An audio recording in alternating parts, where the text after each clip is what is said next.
मागच्या व्हिडिओमध्ये आपण 71 क्वेश्चनपर्यंत क्वेश्चन सॉल्व केले होते. या व्हिडिओमध्ये आपण 72 क्वेश्चनपासून स्टार्ट करूयात.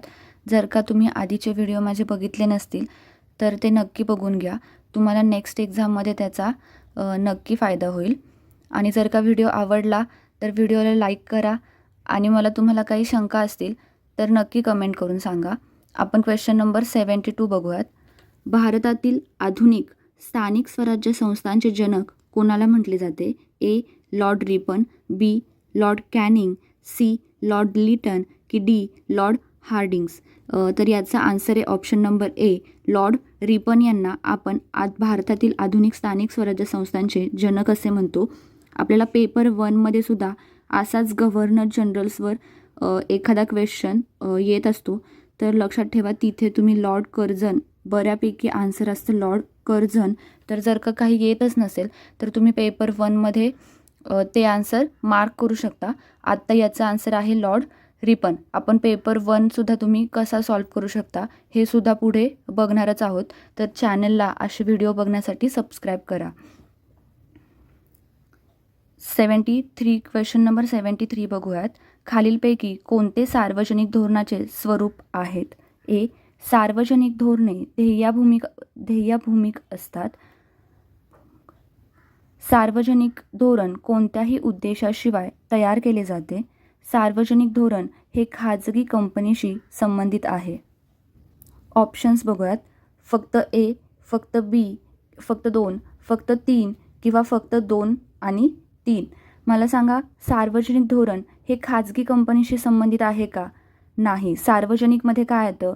खाजगी तसेच सरकारी अशा दोन्ही गोष्टी सार्वजनिक धोरणामध्ये येतात. त्याच्यामुळे सी ऑप्शन आहे का? तर नाही. तर तुमचा हे आणि हा ऑप्शन इथेच कट होतो. आता आपल्याला बघायचं आहे फक्त ए आहे का फक्त बी आहेत.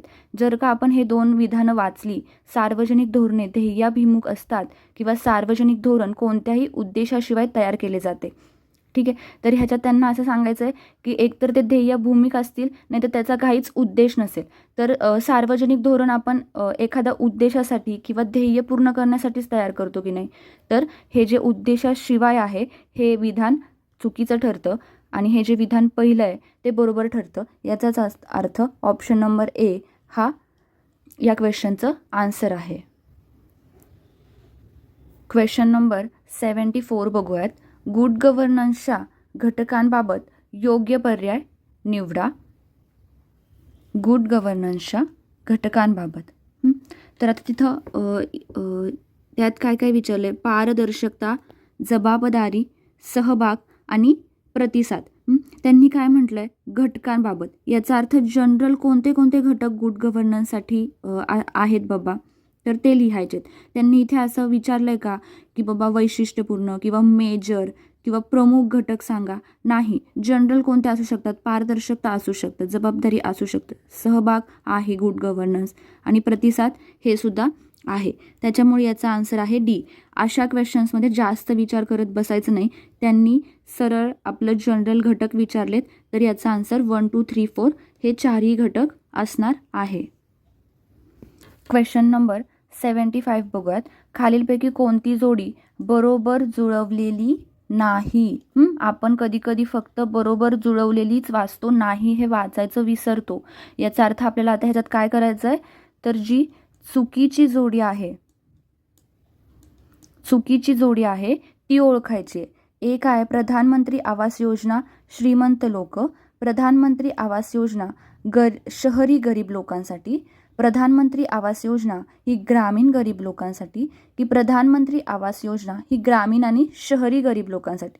मला सांगा की या क्वेश्चनसाठी आपल्याला अभ्यास असण्याची गरज आहे का? आपण हा क्वेश्चन व्यवस्थित वाचून सिली मिस्टेक न करता सुद्धा काढू शकतो की नाही. आपण एखादा योजना तयार करतो, ती श्रीमंत लोकांसाठी तयार करतो का? नाही करत. आणि इथे काय विचारलं त्यांनी? चुकीची जोडी कोणती? तर 75चा आन्सर आहे ऑप्शन नंबर ए की श्रीमंत लोकांसाठी ही योजना नाही आहे ना. आपण खूप कमी ऐकतो कुठली श्रीमंत लोकांसाठी योजना आहे असं. त्याच्यामुळे हा झाला आपला एक बोनस क्वेश्चन झाला. म्हणजे यातून आपल्याला एक बोनस पॉईंट मिळू शकतो जर का आपण सिली मिस्टेक नाही केली तर. नंबर 76 बघूयात. कॉर्पोरेट सामाजिक जबाबदारीची अंमलबजावणी करण्यात कोणाची मूलभूत भूमिका आहे? 1. सामाजिक लेखापरीक्षण, बी. आयकर विभाग, सी. लोकलेखा समिती, की डी. केंद्रीय गुन्हे अन्वेषण विभाग. मला सांगा, लोकलेखा समिती जबाबदारीची अंमलबजावणी करते का? नाही करत. CBI हे काम करतं का कॉर्पोरेट सामाजिक जबाबदारीचं? नाही करत.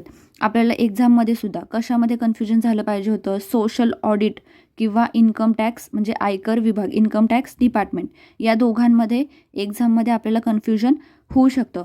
तर मी तुम्हाला आधी काय सांगितलं आहे, एखाद्या ऑप्शनमध्ये पुढे जर का ब्रॅकेटमध्ये कंसामध्ये जर का काही लिहिलं असेल तर ते उत्तर असण्याची शक्यता जास्त असते. जर प्रश्नामधलं काहीच माहीत नसेल तर तो प्रश्न तसाच सोडून देण्याऐवजी तुम्ही असा जो काही ऑप्शन असतो तो मार्क करून आलं पाहिजे. क्वेश्चन नंबर 76चा आन्सर आहे सामाजिक लेखापरीक्षण. क्वेश्चन नंबर 77 बघूयात.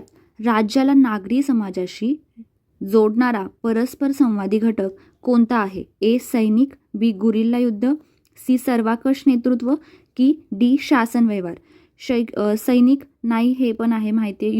युद्ध असेल का? नाही. एकतर सर्वांकष नेतृत्व नाहीतर शासन व्यवहार. मला सांगा, हा क्वेश्चन तुम्हाला कोणत्या युनिटमधून आल्यासारखं वाटतोय? तर मला असं हा क्वेश्चन तुम्हाला गुड गव्हर्नन्स म्हणजेच युनिट नंबर 10 या युनिटमधून आलेला आहे. तुम्ही जर का इंग्लिशमधून बघितला तर तिथे काय लिहिलं आहे? ऑथॉरिटेरियन, लीडरशिप आणि फोर्थ ऑप्शन काय तर गव्हर्नन्स. तुम्हाला हा वर्ड गुड गव्हर्नन्सशी संबंधित आहे की नाही, रिलेटेड आहे की नाही, म्हणजे हा आपल्या सिलॅबसशी किंवा अभ्यासासोबत हा जो वर्ड आहे तो जास्त जवळचा आहे. त्याच्यामुळं मला असं वाटतं की तुम्ही डी. शासन व्यवहार याला या दोघांपैकी जास्त इम्पॉर्टन्स देऊन डी हे ऑप्शन मार्क केला असतं तर तुमचं आन्सर बरोबर आलं असतं. 77चा आन्सर आहे शासन व्यवहार म्हणजेच गव्हर्नन्स. राज्याला नागरी समाजाशी जोडणारा परस्पर संवादी घटक कोणता आहे तर शासन व्यवहार, गव्हर्नन्स. एखादा क्वेश्चन सॉल्व्ह करताना आपल्याला त्या क्वेश्चनचा 360 डिग्री विचार करून आन्सर सॉल्व्ह करता आलं पाहिजे. मी ह्या काही ज्या गोष्टी सांगते की तुम्ही असा विचार करून आन्सर सॉल्व्ह करू शकता त्या तुम्ही एका पेजवर लिहून घ्या. नेक्स्ट एक्झाममध्ये क्वेश्चन सॉल्व्ह करताना तुम्हाला याचा नक्की फायदा होईल. क्वेश्चन नंबर 78 बघूयात. खालीलपैकी कोणते प्रादेशिक विकास धोरण नाही?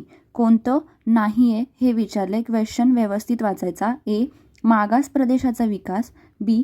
औद्योगिक क्षेत्र, सी. शहराची वाढ, की डी. उद्योगांचे राष्ट्रीयकरण.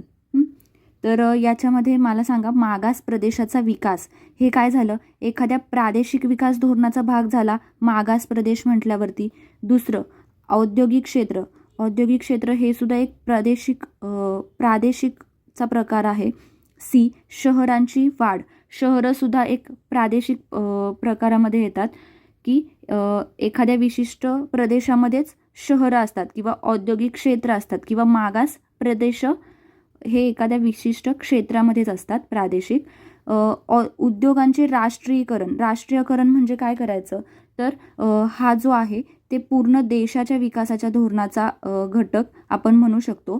त्यामुळे त्यांनी विचारलं आहे की कोणतं नाही आहे प्रादेशिक विकास धोरण. तर याचा आन्सर आहे 78 क्वेश्चनचं उद्योगांचे राष्ट्रीयकरण हे नाही आहे, त्याच्यामुळं ते त्याचं आन्सर आहे.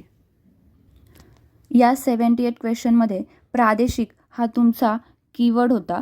बाकीचे घटक हे प्रादेशिक विकास धोरणाच्या संबंधित आहेत, पण उद्योगांचे राष्ट्रीयकरण हे आपण देशाच्या म्हणजे देशाच्या विकास धोरणाचा भाग जास्त म्हणू शकतो. क्वेश्चन नंबर 79 बघूयात. राष्ट्रीय ग्रामीण रोजगार हमी कायदा 2005 त्यालाच आपण म्हणतो नरेगा च्या कोणत्या भागात नियमित सामाजिक अंकेक्षणाची तरतूद आहे? तर भाग 17 मध्ये अशी तरतूद केलेली आहे. Question number 80. लोकायुक्त कार्यालयाची स्थापना करणारे भारतातील पहिले राज्य कोणते? ऑप्शन नंबर ए. महाराष्ट्र, बी. ओडिशा, सी. तमिळनाडू, की डी. केरळ. तर याचा आन्सर काय? ऑप्शन नंबर ए, महाराष्ट्र लोकायुक्त कार्यालयाची स्थापना करणारे भारतातील पहिले राज्य आहे. आपण लोकायुक्तबद्दल जर का वाचलेलं असेल तर आपल्याला महाराष्ट्र आणि ओडिशा या दोघांमध्ये कन्फ्युजन होऊ शकतं. पण मी तुम्हाला आधीसुद्धा व्हिडिओजमध्ये सांगितलेलं आहे की जर का ऑप्शनमध्ये भारत किंवा आपण काय देतो आहे, महाराष्ट्र सेट देतो आहे, तर मग महाराष्ट्र असेल तर आत्ता जर का आपण महाराष्ट्र सेट देतो आहे तर आपल्या महाराष्ट्राच्या सेटमध्ये महाराष्ट्र हे आन्सर असण्याची शक्यता जास्त असते. तर पहिला प्रेफरन्स हा आपण महाराष्ट्राला द्यायचा जर का आपल्याला कन्फ्यूज झाला असेल किंवा एखाद्या क्वेश्चनबद्दल काहीच आयडिया नसेल तर. क्वेश्चन नंबर 81 बघूयात.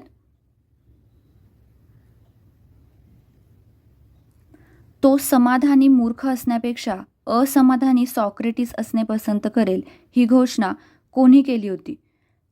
तर ही घोषणा जॉन स्टुअर्ट मिल यांनी केली होती. क्वेश्चन नंबर 82, खालीलपैकी कोण विचारवंतांनी सुरुवातीच्या उदारमतवादाला स्वतत्ववादी व्यक्तिवाद म्हणून ओळखले? Option number A, Jeremy Bentham, B, CB. Macpherson, C, Milton Friedman किंवा डी, टी.एच. ग्रीन. तर याचा आन्सर आहे सी.बी. मॅकफर्सन. हा क्वेश्चन PYQ क्वेश्चन आहे जो की UGC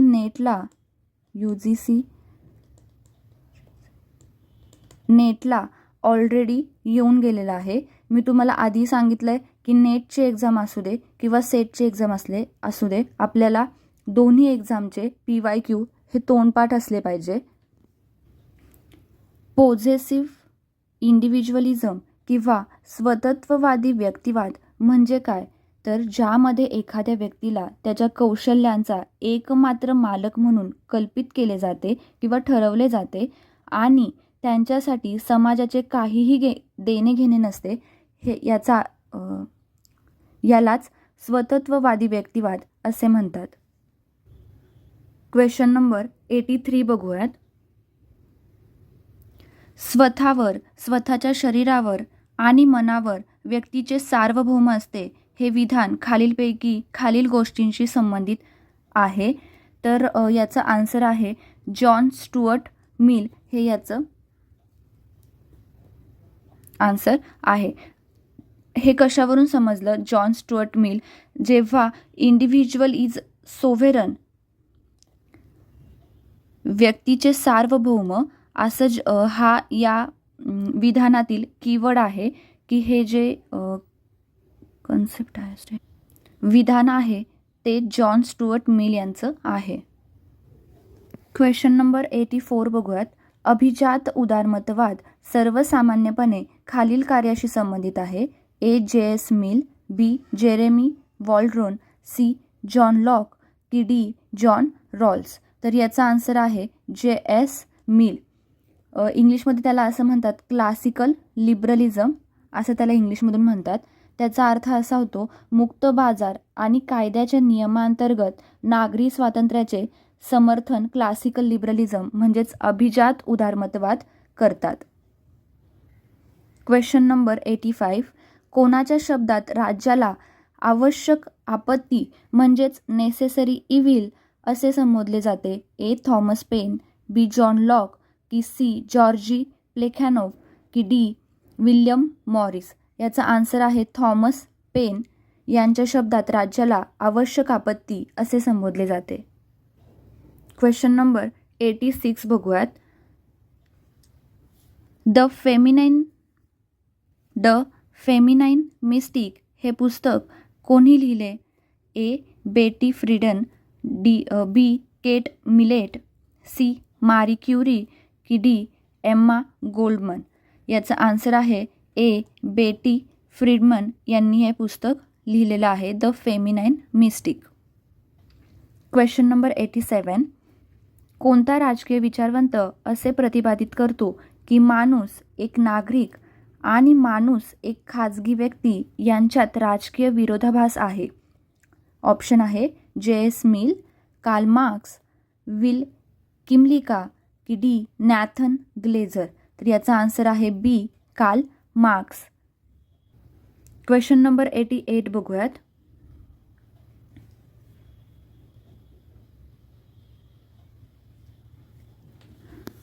व्यक्ती त्यांच्या प्रतिभेची आणि क्षमतेची पूर्णतः मालक आहेत ही कल्पना कोणी पुनर्जीवित केली? A. Robert Nozick, B. John Rawls, C. Adam Smith की डी. लेनिन. तर याचा आन्सर आहे option number A, Robert Nozick यांनी व्यक्ती त्यांच्या प्रतिभेची आणि क्षमतेची पूर्णतः मालक आहेत ही कल्पना पुनर्जीवित केली. क्वेश्चन नंबर 89 बघूयात. खालीलपैकी कोणाला समाजवादी स्त्रीवादी मानले जाते? समाजवादी स्त्रीवादी. ऑप्शन आहेत Kate Millett, Max Weber, Friedrich Engels की डी. Betty Friedan. तर याचा आन्सर आहे फ्रेडरिक एंगेल्स हे याचं आन्सर आहे. यांना आपण समाजवादी स्त्रीवादी म्हणतो. Question number 90. खालीलपैकी कोण विचारवंत नागरी समाजाला हितसंबंधाचे एकूण क्षेत्र असे म्हणतात? ह्यालाच इंग्लिशमध्ये आपण म्हणतो की aggregate sphere of interest, civil सोसायटीला. ठीक आहे. ऑप्शन आहे GFW Hegel, B. John Locke, C. Charles Fourier की डी. Robert Putnam. याचा आन्सर आहे option number A, GWF Hegel हे नागरी समाजाला हितसंबंधाचे एकूण क्षेत्र असे म्हणतात. या क्वेश्चनचा कीवर्ड होता नागरी समाज, सिव्हिल सोसायटी हा या क्वेश्चनचा कीवर्ड होता. आपल्याला माहीत पाहिजे होतं की नागरी समाजावर कोणी कोणी भाष्य केलेलं आहे. तर हेगेल हे त्याच्यातले प्रमुख विचारवंत आहेत की त्यांनी नागरी समाजाबद्दल बोललेलं आहे. क्वेश्चन नंबर 91 बघूयात. हेगेलच्या राजकीय तत्त्वज्ञानात व्यक्तीचे नैतिक जीवन आणि राज्य यांच्यात काय संबंध आहे? हेगेलच्या राजकीय तत्त्वज्ञानात ए. राज्याचा व्यक्तींच्या नैतिक जीवनावर कोणताही परिणाम होत नाही, बी. नैतिक जीवन सामाजिक संरचनेपासून अलिप्त राहण्यामुळे शक्य आहे, सी. व्यक्तींचे नैतिक जीवन राज्याच्या जीवनाशी अविभाज्यपणे जोडलेले असते की डी. हेगेलने राजकीय संदर्भातील नैतिक जीवनाची संकल्पना नाकारली. ऑप्शन नंबर ए मध्ये असं म्हटलं आहे की राज्याचा व्यक्तीच्या नैतिक जीवनावर कोणताही परिणाम होत नाही. असं होतं का? वाचूनसुद्धा आपल्याला समजतं आहे की असं होत नाही. हे चुकीचं आहे. परिणाम होतो. नैतिक जीवन सामाजिक संरचनापासून अलिप्त राहण्यामुळे शक्य आहे का? आपण समाजामध्ये राहतो, आपल्याला सामाजिक संरचना पासून अलिप्त राहून चालेल का? नाही चालत. हे पण चुकीचं आहे. त्याच्यानंतर चौथं काय? हेगेलने राजकीय संदर्भातील नैतिक जीवनाची संकल्पना नाकारली. त्यांनी नाकारलेली नाही आहे, त्याच्यामुळे हे पण चुकीचं आहे. मला सांगा, व्यक्तीचे नैतिक जीवन आणि राज्याच्या जीवनाशी अविभाज्य जोडलेलं आहे की नाही? नैतिक जीवन हे राज्यासोबत, आपलंसुद्धा जीवन हे आपल्या राज्यासोबत जोडलेलं असतं, अविभाज्यपणे जोडलेले असते. त्याच्यामुळे हे विधान वाचूनसुद्धा आपल्याला समजतं आहे की हे एक पॉझिटिव्ह विधान आहे आणि हे बरोबर असू शकतं. 91चा आन्सर आहे option number C. Question number 92 बघूयात. ग्रामसियन सिद्धांतामध्ये स्थितींचे युद्ध या संकल्पनेचा संदर्भ काय आहे? ऑप्शन नंबर ए, वर्गामधील खुला लष्करी संघर्ष, ऑप्शन नंबर बी, नागरी समाजावर वैचारिक वर्चस्व आणि नियंत्रणासाठी संघर्ष, सी. क्रांतिकारी उठाव की डी. आर्थिक निर्धारवाद. ऑप्शन नंबर बी, नागरी समाजावर वैचारिक वर्चस्व आणि नियंत्रणासाठी संघर्ष हे ग्रामसियन सिद्धांतामध्ये स्थितीचे युद्ध, यालाच आपण इंग्लिशमध्ये म्हणतो वॉर ऑफ पोझिशन, या संकल्पनेचा संदर्भ आहे. 92चा आन्सर आहे ऑप्शन नंबर बी. पुढचा क्वेश्चन बघूयात. Question number 93. फ्रान्स फॅनॉनच्या राजकीय विचारातील कोणती संकल्पना वसाहतवादाचा वासाहतिक मानवीवर होणाऱ्या मानसिक परिणामावर भर देते? याच्यात क्वेश्चन कुणाबद्दल विचारला आहे? फ्रान्स फॅनॉन यांच्या राजकीय विचारातील कोणती संकल्पना वसाहतवादाचा वासहतिक मानवीवर होणाऱ्या मानसिक परिणामावर भर देते असं त्यांनी विचारलेलं आहे. तर ऑप्शन नंबर ए आर्थिक निर्धारवाद, बी सांस्कृतिक सापेक्षतावाद, सी परात्मभाव आणि अमानवीकरण, की डी ऐतिहासिक भौतिकवाद. याचा आन्सर आहे परात्मभाव आणि अमानवीकरण. यालाच आपण म्हणतो अलायनेशन आणि डिह्युमनायझेशन. फ्रँक फॅनन यांच्या कन्सेप्टमध्ये आहे. वसाहतवादाचा मानवावर मानसिक कोणता परिणाम झाला हे फ्रँक्स फॅनन हे त्यांच्या विचारातून सांगत आहेत. क्वेश्चन नंबर 94 बघूयात. हॅना ॲरंट दुरितांचे क्षुद्रत्व ही संकल्पना कशाशी संबंधित आहे? ए मॅकियावेलीचा राजकीय वास्तववाद, बी ॲरिस्टॉटलचे सद्गुण नीतिशास्त्र, सी होलोकॉस्टमध्ये आयशमनची भूमिका, की डी रुसोचा सामाजिक करार. तर याचा आन्सर आहे सी होलोकॉस्टमध्ये आयशमनची भूमिका. क्वेश्चन नंबर 95 बघूयात. त्यांनी म्हणजे स्त्रियांनी पुरुषांवर अधिकार ठेवावा अशी माझी इच्छा नाही, तर स्वतःवर अधिकार ठेवावा असे कोण म्हणाले? ऑप्शन नंबर ए सिमोन दे बुवा, बी शुलामित फायरस्टोन, सी मेरी वॉलस्टोनक्राफ्ट, की डी केट मिलेट. तर ह्याचं ऑप्शन आहे सी मेरी वॉलस्टोनक्राफ्ट यांनी असं म्हटलं की स्त्रियांनी पुरुषांवर अधिकार ठेवावा अशी माझी इच्छा नाही, तर स्वतःवर अधिकार ठेवावा असं त्यांचं म्हणणं होतं. पुढचा क्वेश्चन बघूयात. Question number 96. नैसर्गिक माणूस असा असेल ज्यामध्ये प्रखर सत्सद विवेकबुद्धी आणि शाश्वत तर्क यामुळे आत्मप्रेम आणि सहानुभूती यांच्यात यशस्वीपणे सुसंवाद घडवून जातो, हे प्रतिपादन कुणी केले? Option A Hobbes, option B Rousseau, option C Bentham, की ऑप्शन डी लॉक. तर याचा आन्सर आहे ऑप्शन बी रूसो यांनी हे विधान प्रतिपादन केले आहे. क्वेश्चन नंबर 97 बघूयात. सामाजिक पदानुक्रमातील भूमिका आणि जबाबदाऱ्या व्यक्तींनी पार पाडण्याचे महत्त्व कन्फ्युशियसच्या कोणत्या संकल्पनेमध्ये विशद केले आहे? Option number A Tian, B Dao, C Zhi, की डी ली. 97चा आन्सर आहे डी. नेक्स्ट क्वेश्चन बघूयात. Question number 98. मॅकियावेलीच्या कोणत्या पुस्तकात राज्यकर्त्यांच्या संदर्भात गुणांची चर्चा करण्यात आली आहे? Option number A the art of war, option number B 2 treatises on government, option number C perfect state, की ऑप्शन नंबर डी फॉर्च्युना. तर याचं आन्सर आहे option number A the art of war. या पुस्तकात राज्यकर्त्याच्या संदर्भात गुणांची चर्चा करण्यात आली आहे. क्वेश्चन नंबर 99 बघूयात. जॉन लॉकच्या मते खालीलपैकी कोणता नैसर्गिक अधिकार नाही? आणि काय? तर नैसर्गिक अधिकार नाही आहे. कोणता नाही आहे?